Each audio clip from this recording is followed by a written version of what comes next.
ဂျူးအခြေချတောင်းရန်သူရဲ့တိုက်ခိုက်တပ်ဖြတ်ခဲ့လို့တေဆုံးသွားတဲ့ပါလက်စတိုင်းတွေရဲ့ဇာပနာပါကျမတို့အမိမြေအတွက်အသက်ပေးလူခဲ့ရတာအနည်းဆုံးသားလေးဟာသူရဲကောင်းအဖြစ်ကြာဆုံးသွားခဲ့ပါပြီအသက်24နှစ်ရွယ်သားငယ်တာအီဟာမာယာကိုဆုံးရှုံးခဲ့ရတဲ့မိခင်မှာပါလက်စတိုင်းနိုင်ငံနောက်ဖက်ကမ်းကအဘူဖာလာဆိုတဲ့ရွာကိုလက်နက်ကင်ထားတဲ့ဂျူးအခြေချတောင်းရန်သူတွေဝယ်အောင်စီးတင်ပြီးတာအီကိုဦးကောင်းကိုပြစ်တက်ခဲ့တာဖြစ်ပါတယ်အသက်58နှစ်ရွယ်ဖာအီဟာမာယာကိုလည်းခြေချတောင်းရန်သူတွေကပြစ်တက်ခဲ့ပါမနေ့ကမနက်အစောပိုင်းတနာရီခွဲလောက်မှာဖြစ်သွားတာပါအခြေချသူတွေဟာမြို့ရဲ့အရှေ့ပိုင်းကနေဝင်လာတယ်အဲ့ဒီမှာလေယာရီနေအိမ်တွေရှိတဲ့အခါကျတော့လူတွေကထွက်ကြည့်တဲ့အခါအခြေချသူတွေကတနက်နဲ့ဖြစ်ပါတယ်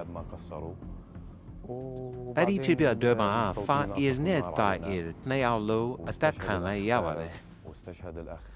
အဲ့ဒီလိုလက်နက်ကန်ပြီးတော့အကြမ်းဖက်တပ်ဖြတ်တဲ့ဂျူးအခြေချတောင်းရန်သူတွေကိုအစ္စရေးစစ်တပ်ကကာကွယ်ပေးခဲ့တယ်လို့မျက်မြင်သက်သေတွေကပြောပါတယ်နေနေကိုကာကွယ်ဖို့ကြိုးစားတဲ့ပါလက်စတိုင်းတွေကိုတော့အစ္စရေးစစ်တပ်ကမျက်ရည်ဘုံနဲ့ခွဲအဲ့ဒီမျက်ရည်ဘုံတွေကြောင့်တတိယမြောက်ပါလက်စတိုင်းတဦးလည်းတေဆုံးသွားပါတယ်ခြေချသူတွေနဲ့နေ့တိုင်းလူကျွန်တော်တို့ရင်ဆိုင်ရတယ်ကျွန်တော်တို့အတော်လေးထိကြိုက်ပါတယ်သူတို့ကဘယ်သူမှမတားကြဘူးစစ်တပ်ကလည်းသူတို့ဘက်မှာလက်နက်တွေလည်းသူတို့မှပါပါတယ်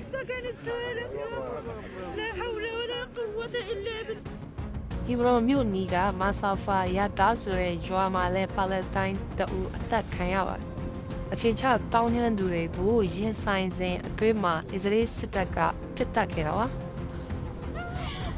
ကမ္ဘာကအီရန်ပေါ်အစ္စရေးနဲ့အမေရိကန်တို့ရဲ့ကျူးကျော်မှုကိုအာရုံစိုက်နေတဲ့အချိန်ပါလက်စတိုင်းပိုင်အနောက်ဘက်ကမှာဂျူးအခြေချတောင်းရန်သူတွေကအကြမ်းဖက်တိုက်ခိုက်မှုတွေပုံမှုလှုပ်ဆောင်လာတယ်လို့ပါလက်စတိုင်းအာဏာပိုင်တွေကပြောပါတယ်။